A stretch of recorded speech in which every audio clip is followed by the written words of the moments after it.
அழகான அடர்த்தியான காடு. அதற்குள் பெரிய மிருகங்கள், சிறிய மிருகங்கள் என்று எல்லா இன மிருகங்களும் வாழ்ந்து கொண்டிருந்தன.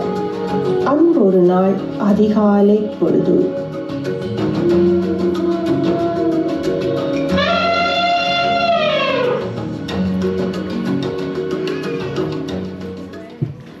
என்ன விழுந்தி ஆகிவிட்டேன். யாரும் இன்னும் எழும்பலையா?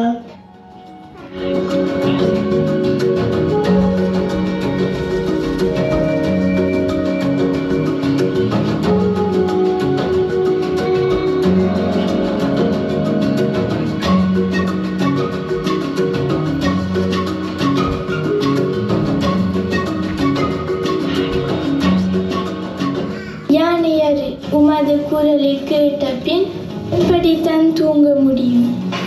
நாங்கள் விழித்துத்தான் இருந்தோம். ஆனாலும் எல்லோரும் பயந்து போய் பதுங்கி இருக்கிறோம். எதற்காக பயந்து போயிருக்கிறீர்கள்?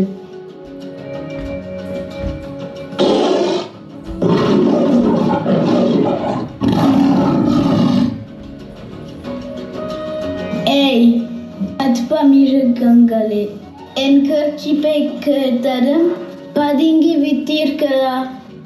என்னுடைய இன்று உணவுக்கு எல்லோரும் இதையாக போறீர்கள். இப்போது ஒழித்துக் கொண்டாலும் மறுபடியும் வருவேன்.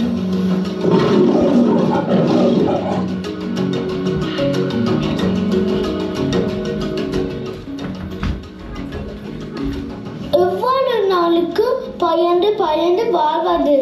என் இனங்கள் அழியாம இருக்க என்ன செய்யலாம்? நாம் எல்லோரும் இணைந்து சிங்கத்தை இடித்து போராடுவோமா? என்ன இப்படி அறிவில்லாம கூறுகிறீர்? சிங்கத்துடன் நாம் போராட முடியுமா?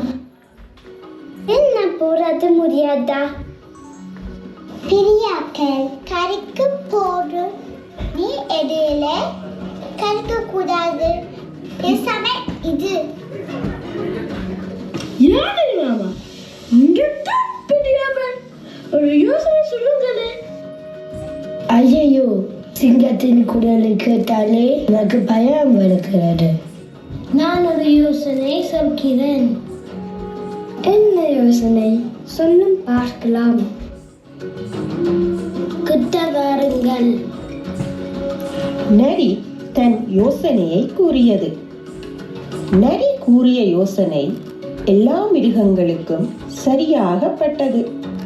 மிருகங்கள் இந்த யோசனைக்கு சம்மதம் தெரிவித்தன. எல்லா மிருகங்களும் இணைந்து சிங்கத்தை சந்திக்க சென்றன.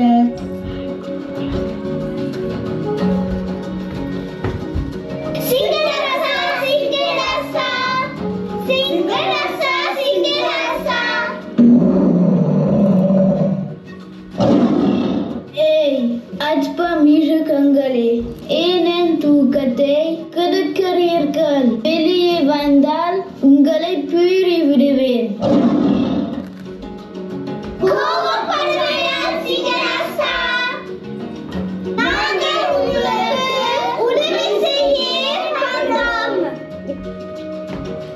எனக்கு நீங்கள் உதவி செய்வதா? சரி, கூற வந்ததை கூறுங்கள். சிங்கராஜா, நீர் இந்த காட்டுக்கே ராஜா. அதனால் உமது உணவுக்காக நீர் அலைந்து திரியாமல் நாங்கள் ஒவ்வொருதரும் நம் இனத்திலிருந்து ஒவ்வொரு நாளும் ஒவ்வொரு விலங்குகளை உமது உணவுக்காக அனுப்புவோம் என்று தீர்மானித்துள்ளோம். நல்ல யோசனை, நல்ல யோசனை. அப்படியே செய்யுங்கள். எல்லா மிருகங்களும் சிங்கத்திடம் கூறிய பின் கலைந்து சென்றன. ஆனால் குட்டி முயலுக்கோ ஒரே குழப்பம். யாரிடம் ஆலோசனை கேட்கலாம் என்று யோசனை செய்தது. புலி அண்ணாவிடம் ஆலோசனை கேட்கலாம் என்று எண்ணியது. குட்டி முயல் புலியிடம் ஆலோசனை கேட்க சென்றது.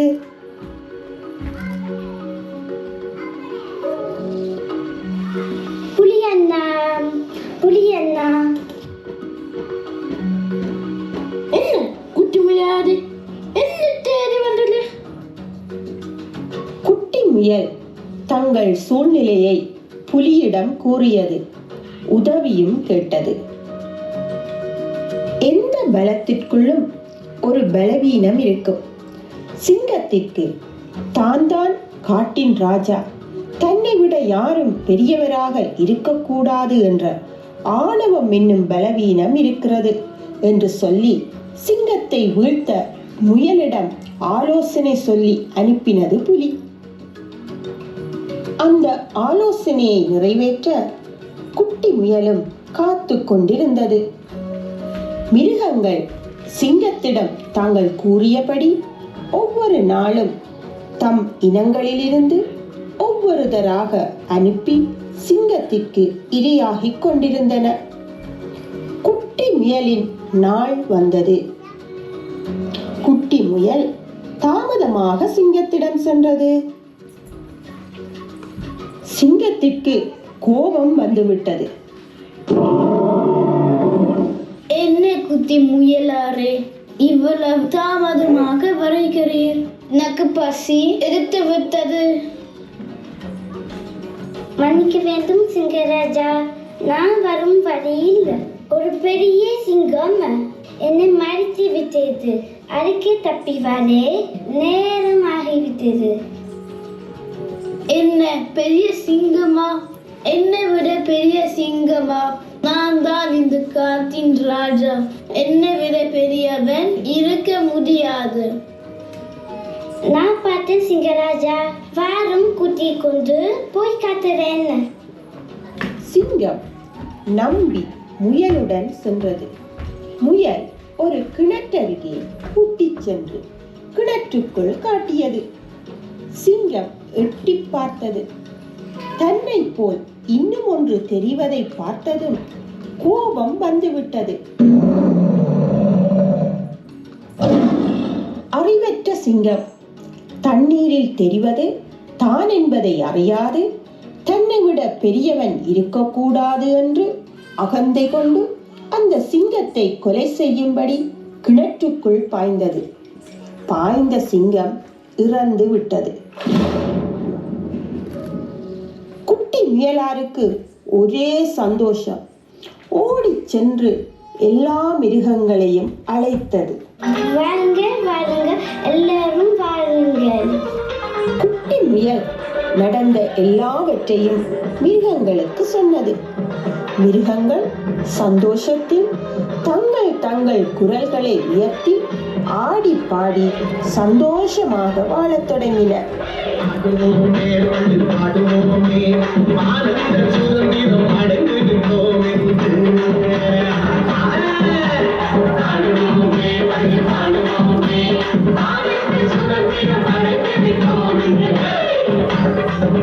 உடல் வலிமையை விட அறிவு வலிமை கூடினது.